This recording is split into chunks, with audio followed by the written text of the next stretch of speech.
been on the road for 45 minutes or so. I'm on my way to pick up my brother, who is an addict, and his life is in shambles. Today he is committed to go to rehab, and I'm going to support him. I want to see him get on the other side of this. I want to see him win. It's a big step. It'll be his second time at rehab, and I'm really hoping it's going to stick this time. I have no idea how this is going to end, but I know today is a good start. He wants a new life. He needs a new life.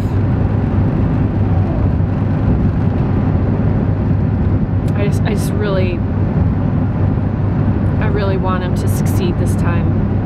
Hopefully today is a new beginning.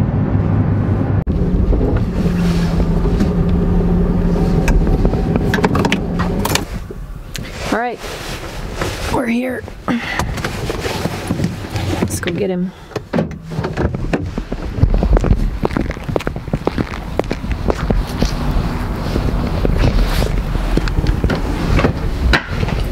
Hey, brother.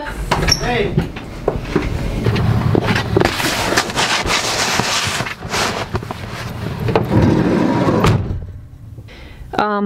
He's a wreck. So I'm gonna run to the nearest gas station, get him a water and a Gatorade, and we'll be heading to, I'm still dropping him off to rehab. So, yeah. Alright guys, this is like so weird to be back in this neck of the woods for me. I'm about to go by my childhood home, and I haven't seen it in forever. I helped plant all these trees. This is where I grew up. Oh my goodness. There it is. 242 Lyman. Wow! Look at those trees. They still have that antenna. They got that CB antenna, remember? That I put up? Wow. You put up a CB antenna? Yeah, remember Grandpa Raymond was big into that? Were you into it? We tried. It got, remember, we got hit by lightning. Hit by lightning.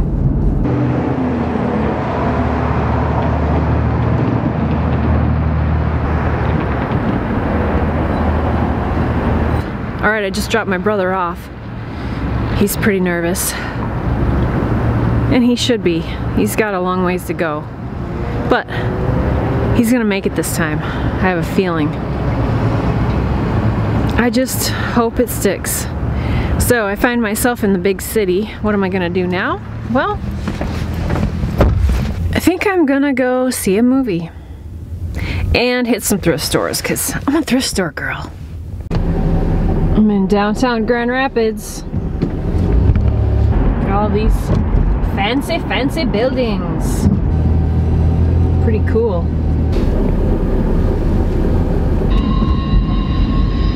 And I'm stopped by a train. That doesn't happen very often. I'm filming a train. I'm definitely from the country. Train in the city. Everybody look. I always like looking at the graffiti on the trains. I think it's cool. Here we are. Heading to the downtown market right there. Gonna go get some lunch and check it out. All right, we're here at the Grand Rapids Downtown Market, and I know for a fact that there is great Mexican food in here. I'm gonna go get a couple tacos for lunch, and then I'm gonna head to my movie. The place is super cool, and lots of cool shops in here.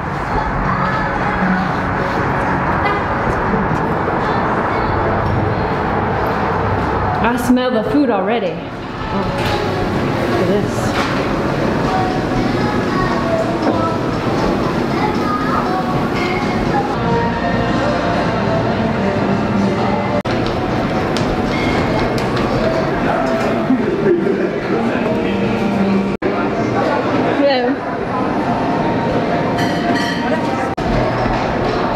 I'm after right there.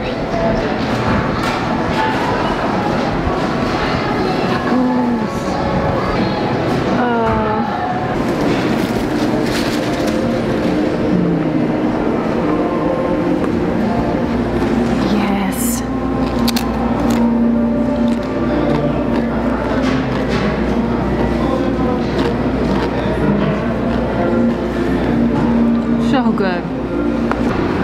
Look at this. I got all my goodies.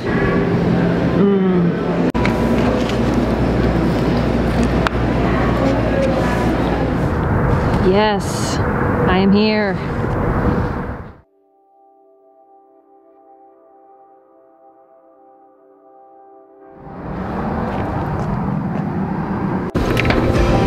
Wow, look at this fancy place. Woo!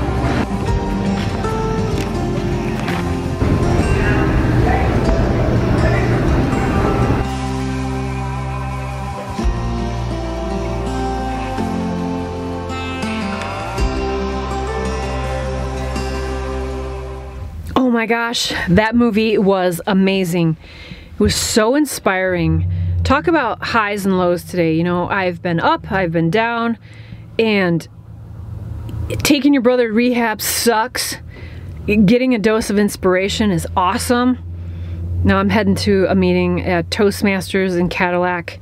My Toasties, I get to go hang out with my buddies, and very inspiring group. So it's not an awesome start to the day, but it's going to be a good ending, and I'm really hopeful that my brother is going to, it's going to stick this time. I'm really hopeful. I have a really good feeling about it, so I feel like I'm feeling really good. So I want you to meet my Toastmaster friends, so stay tuned.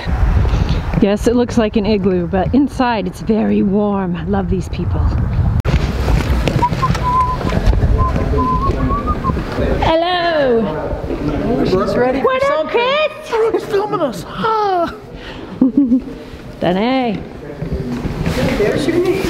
Hi! This place is all about stories and learning how to tell a story and learning how to listen to a story. I love these people. I love this place. I can't recommend Toastmasters enough, guys. You're not willing to listen. It's awesome. Yeah, I brought my shit along. I really couldn't figure out the whole thing. You don't even have to think about giving it back. That's good. Good deal. Good call. I'm sitting in my office. I'm trying to get some work done. And in runs one of my supervisors. And she is frantic. She's like, Tom, you gotta come talk to this lady. She is so mad. And she just got really mad and started yelling.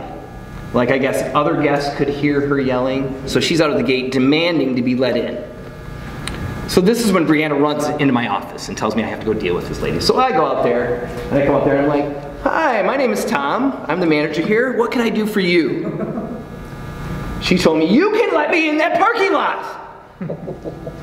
I said, I'm sorry, I can't do that. That you have to go up to the front desk. I explained to her what to do. Go up to the front desk, get the credentials, come on back down, and we'd be glad to let you in. Well, she wasn't having any of this. She continued to yell at me and tell me that every time she comes up here, this kind of thing happens. It's not one thing, it's something else. And she said, as I'm driving up here, I get tense and I get upset. I told her, you don't have to yell at me. I'd be glad to help you. I do have to yell, she said. So I just stayed very calm. The louder she got, the quieter I got. And I tried to stay calm and keep a calm attitude. And she kept yelling, and after she vented and let it out, I finally was able to help her. I called up to the front desk. We got her into the parking lot. Now afterwards, I was standing there with my supervisor and my other associate that worked at Gate, so we could talk about it and learn from this experience, because we want to make sure that the next time that happens, we are able to handle it. So what we decided is that it is not personal. How can it be personal? They don't even know you. It's not personal. This happens in retail and hospitality all the time. When people yell at you, it's not personal. And we also talked about how you have to make sure you keep a calm attitude. That attitude is very important. That when somebody's attacking you, you can't attack them back. You have to stay very calm. You have to do whatever you can to help them. When somebody is yelling at you, you have to think about, we don't know what their problems are. What are the 10 problems that they have at home, right? It's not personal about you, it's about them. So people don't yell at you unless their problems could be they're going through a divorce. They could have a death in the family. Their kids could be on drugs. They could have insurmountable debt. We just never know what that other person is dealing with. So always be kind, keep a calm attitude, and make sure that no matter what, that we don't take it personally. Thank you.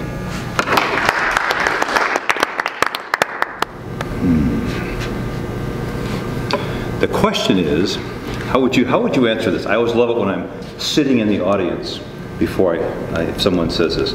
If you could get one thing back that was either lost or destroyed, what would that be? It wasn't long ago that I had a chance to see an old movie. And this old movie was made in 1967, and it was called Easy Rider. And it's probably, maybe no one ever heard of it from a long time, but it was a theme when I was in high school. It was a story about two guys who had these Harley Davidson motorcycles, and they fixed them up, and they rode across the country from California to New Orleans, and they were heading off to Florida. And they were really out to find themselves, to figure out who they were. They were both in their early 20s when they took off and did this. And I was so enthusiastic about that I built one of those motorcycles. I came up to Big Rapids, and I found an old Harley Davidson motorcycle, and I bought it.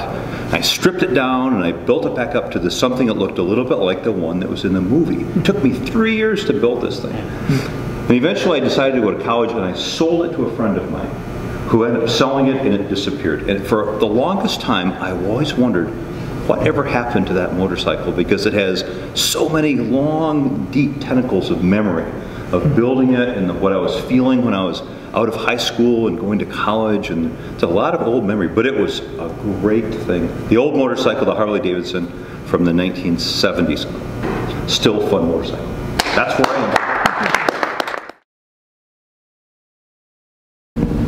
am. So I just got a call that I need to go pick up my brother because it's not a good fit for him there at the rehab center where he's at. And I'm sure there's more to the story, but the crappy thing is it's really bad roads today, and all the schools are closed. The roads are pure ice, and I gotta go get him. So this is my road today, another sheet of ice. I gotta head off to the city, hour drive, and this crap on these roads. I'll let you know how it goes.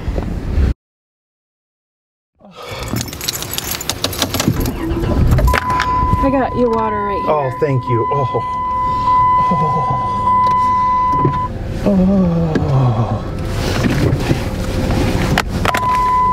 Don't look at me like I'm a failure, acting dismal and stuff.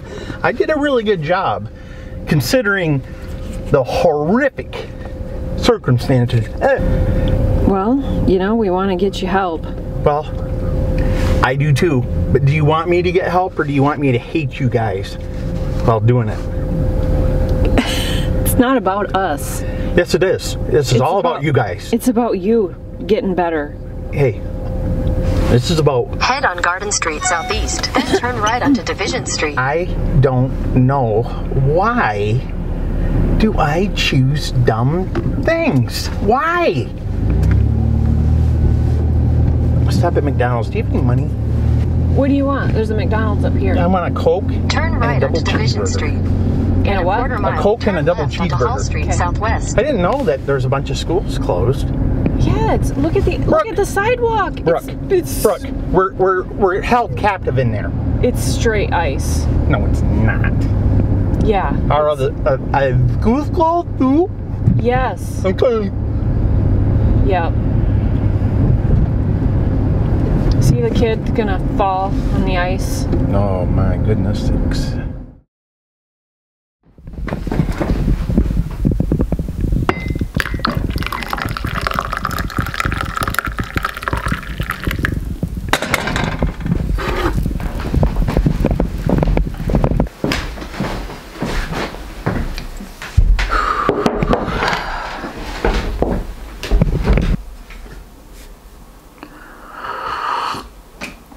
So, I'm back home. That was horrible. He's not going to recover from this anytime soon. He doesn't want to. So, leaves a lot of people hurt and frustrated and discouraged. You can't help someone until they're ready to help themselves, which unfortunately my brother is not ready to do.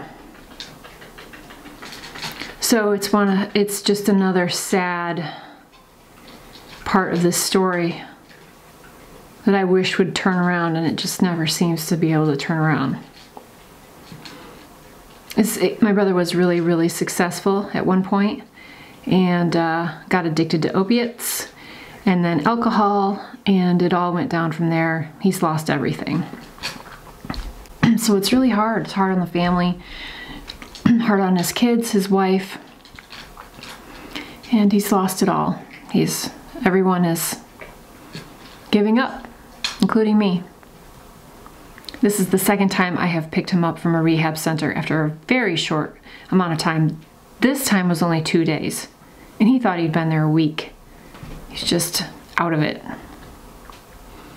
Anyways, highs and lows of life, right? All we can continue to do is pray for him that he'll turn things around, because it's up to him. None of us can make it happen. And yeah, it's just tough. But the sun is shining today. Every day we all have a new opportunity to start over. So hopefully that's where my brother will be soon, ready to start over.